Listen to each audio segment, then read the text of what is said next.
बैठ जाए सारे, प्लीज बैठ जाए, बैठ जाए।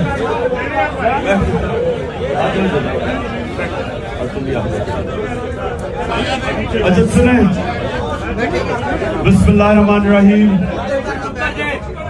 इय्याका नअबुदु व इय्याका नस्तईन। पहले मैं आप सबको बताऊं, आप सब मेरे कारकुन हैं, बैठ सकते, बैठ सकते, बैठ जाए, आप भी बैठ सकते, बैठ सकते। आप सारे मेरे कारकुन हो। मैं अब से लेके जब तक ईद तक सारी मेरी अफ्तारियां, जितनी भी अफ्तारी मैं करूंगा वो सारे मैं अपने इस आपकी तरह के कारकुनों के साथ करूंगा।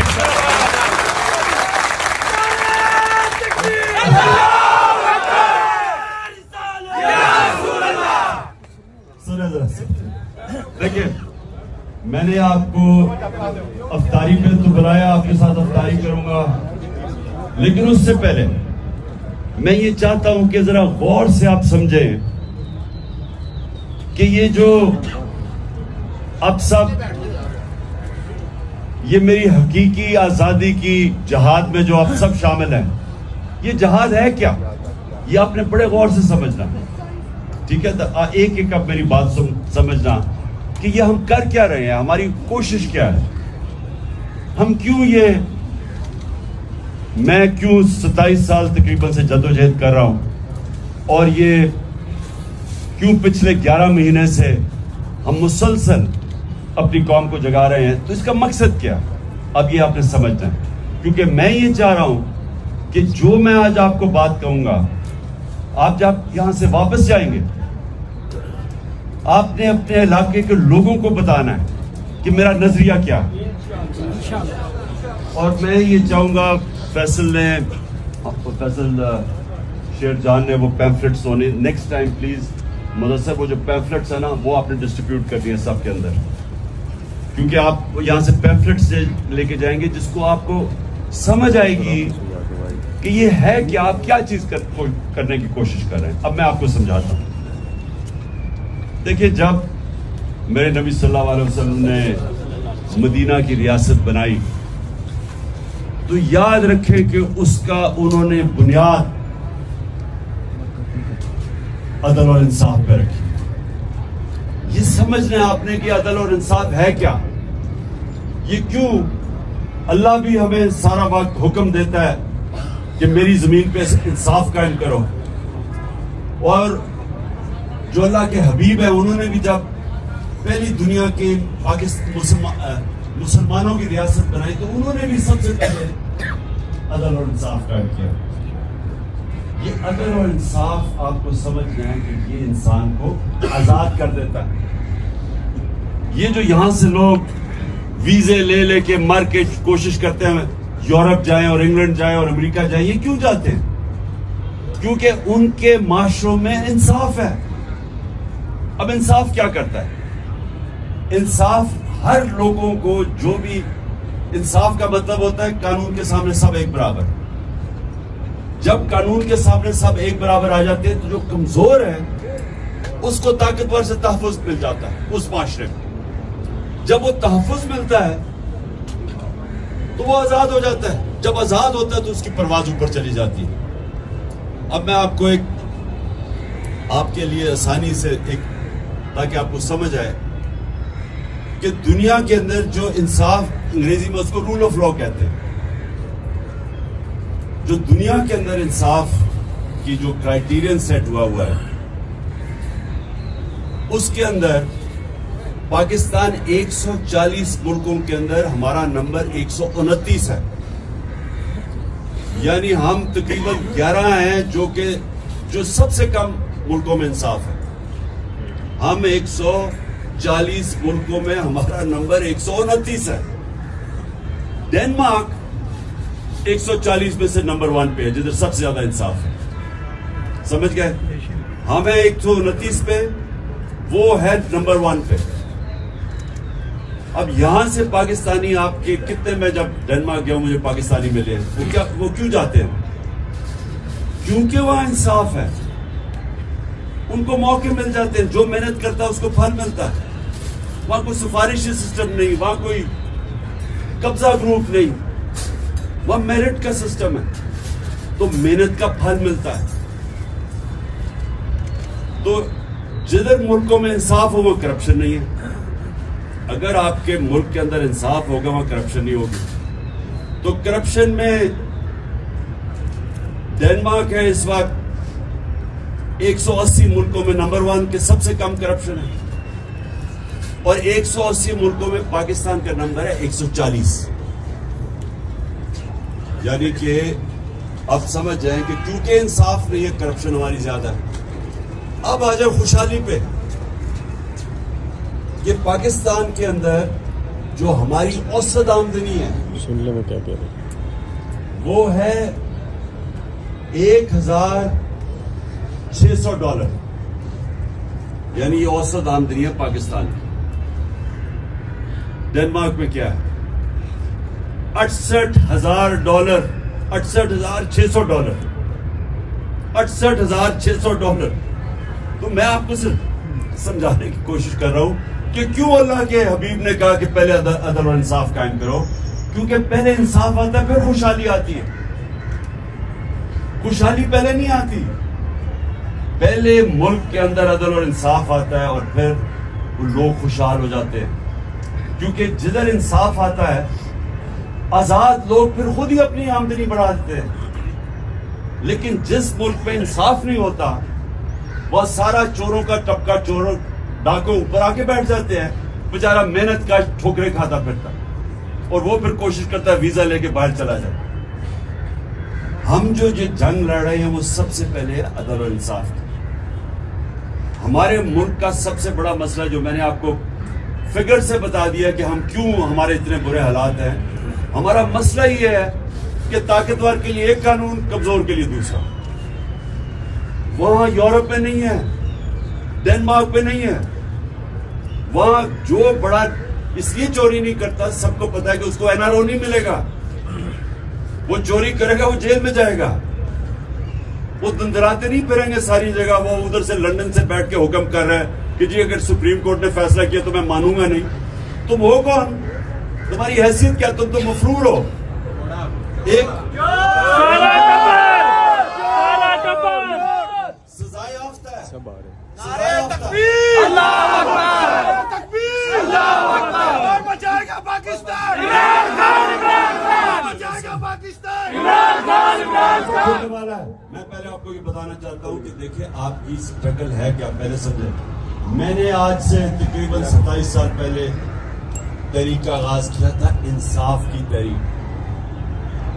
ये मेरी सारी स्ट्रगल है कि मैं, क्योंकि मैंने मगरिब देखा हुआ है, मैंने अपने कई साल बरतानिया में जिंदगी गुजारी है, क्रिकेट खेलता था, तो मैं तो सिस्टम समझता हूं। तो मैं यहां आके कोशिश मैंने ये की कि हम किसी तरह मुल्क में अगर इंसाफ कायम कर दें खुशहाली आ जाएगी। इस वक्त हमारा हाल ये है कि कभी हम भिखारियों की तरह कई पैसे मांगने जाते हैं, कभी IMF के पास, कभी वो अपने दोस्त ममालिक के पास हाथ फैला के चले जाते हैं, इज्जत खो बैठते हैं। जो हाथ इंसान के सामने फैलाता है उसकी इज्जत चली जाती है। जो अल्लाह के सामने हाथ फैलाता है अल्लाह खुश होता है उससे।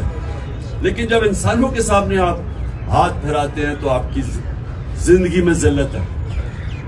तो हमने अगर अपने आप को, मुल्क को बदलना है, तो अपने आप को हकीकी आज़ादी की तरफ अगर जाना है तो हम सबको ये कानून की बालादस्ती, आइन की बालादस्ती की जंग लड़नी पड़ेगी। अभी जो इस्लामाबाद में हो रहा है, पूरी कोशिश कर रहे हैं ये माफिया, शरीफ माफिया, कि किसी ना किसी तरह अदलिया को तकसीम करके और इलेक्शन से भाग जाए। मुल्क का आइन वाज़े तौर पे कहता है कि 90 दिन में इलेक्शन होने चाहिए। हमने अपनी 2 हुकूमतें आइन को सामने रख के गिराई, डिसॉल्व की, नहीं तो कौन हुकूमत छोड़ता है? हमने इसलिए छोड़ी कि 90 दिन में इलेक्शन होगा, आइन कहता है। अब ये हाल है पाकिस्तान में कि ये पूरी कोशिश कर रहा है माफिया, इन्होंने असेंबली में बैठ के पूरी कोशिश की है कि किसी तरह सुप्रीम कोर्ट के पर काटे जाए, ताकि ये किसी तरह, जिस तरह इसने एक दफा पहले सुजाद अली शाह के सुप्रीम कोर्ट पे हमला करके उसका सुप्रीम कोर्ट का चीफ जस्टिस हटवा दिया था, ब्रीफ केस चलाए थे 99 में, तब भी इसके ऊपर केस होने लगा था, कंटेम्प्ट का लगने लगा था नवाज शरीफ पे। तो इसने क्योंकि अगर कंटेम्प्ट लग जाता डिस्क्वालीफाई हो जाता, इसलिए ने सुप्रीम कोर्ट के ऊपर हमला कर दिया। ये दूसरा हमला कर रहा है और हम सारी कौम को तैयार होना चाहिए। मेरी जान मेरी जान इमरान खान इमरान खान जान मेरी जान इमरान खान तेरा एक इशारा हाज़र हाज़र हुआ तेरा एक इशारा हाज़र हाज़र हुआ। माशाल्लाह बड़ी एनर्जी है। अभी रोजे खोलने से पहले तो इसका मतलब कि रोजे के बाद तो और ही एनर्जी आनी है। मेरी बात अब मैं ये चाहता हूं कि आप ये समझ जाएं कि हमारा दीनी फर्ज भी है, हमारे नबी सल्लल्लाहु अलैहि वसल्लम की सुन्नत भी है।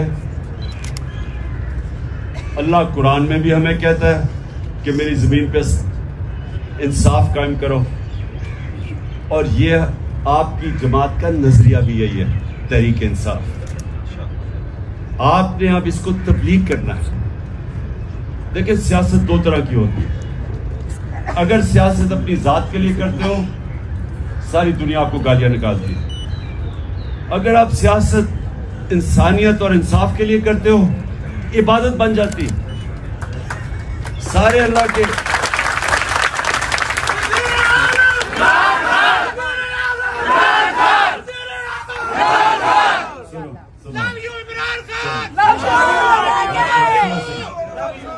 पांच मिनट रह गए हैं, सुन लो मेरी बात।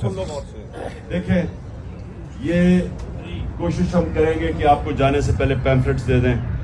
वो मैंने उसको कहा हुआ उसको तैयार कर। पैम्फलेट से आपने अपने जब इलाकों में जाएंगे तो लोगों को समझाएं। ये तबलीग है, एक रायवंड में तबलीग है, एक हम तबलीग कर रहे हैं।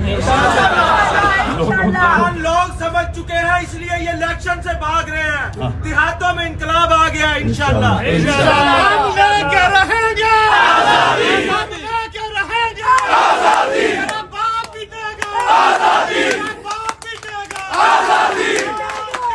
एक इशारा हाज़िर हाज़िर लहू हमारा, एक इशारा हाज़िर हाज़िर लहू हमारा।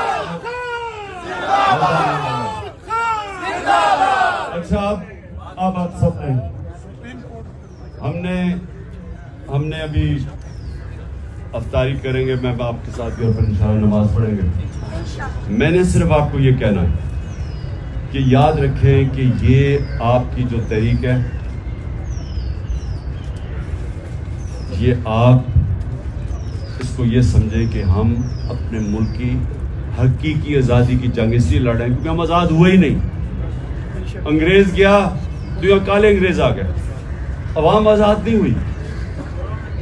अवाम उधर चले जाए देहातों में, उधर थाना कचहरी पटवारी, बेचारा आम आदमी कभी कचहरियों के चक्कर लगाता है, कभी पटवारी के पास पैसे देता है। ये बरतानिया में क्यों नहीं है, यूरोप में क्यों नहीं है? क्योंकि वह इंसाफ है। यहाँ गरीब आदमी की जमीन पे कब्जा हो जाता है, वो ठोकरे खा अपने उसी के ऊपर केस कर देते हैं। ताकतवर सिर्फ जंगलों के अंदर ताकतवर का कानून होता है। जितना ताकतवर होता है जंगल में उतरे उसे जानवर डरते हैं।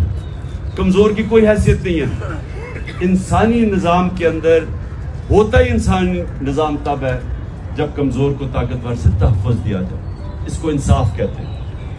तो आपकी जंग जो है वो असल में जिहाद है, ये पॉलिटिक्स नहीं है। आपने सबने इसको तबलीग समझ के करना है। आपने अल्लाह हमें दुनिया में किसी मकसद के लिए भेजता है। जो जानवर है वो भी बच्चे खाना पी के बच्चे प्रोड्यूस करके चला जाता है। अगर इंसान नहीं, वो खास जानवर जो वहां उसको हम गिदड़ क्या करते हैं।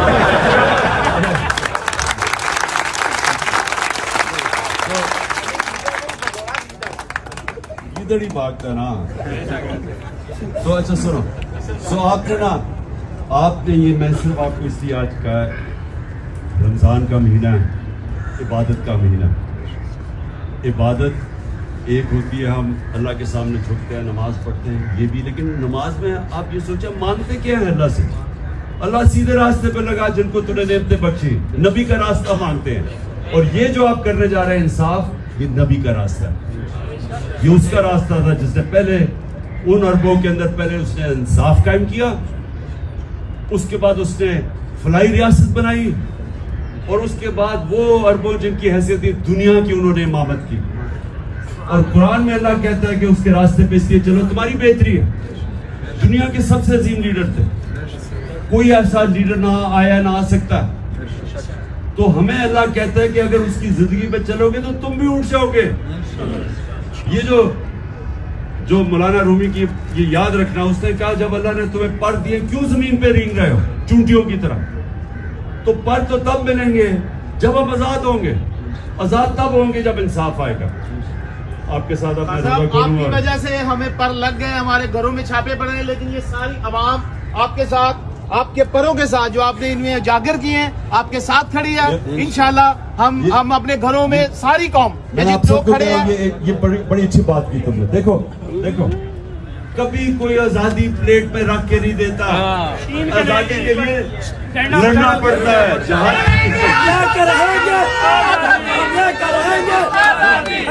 हमारा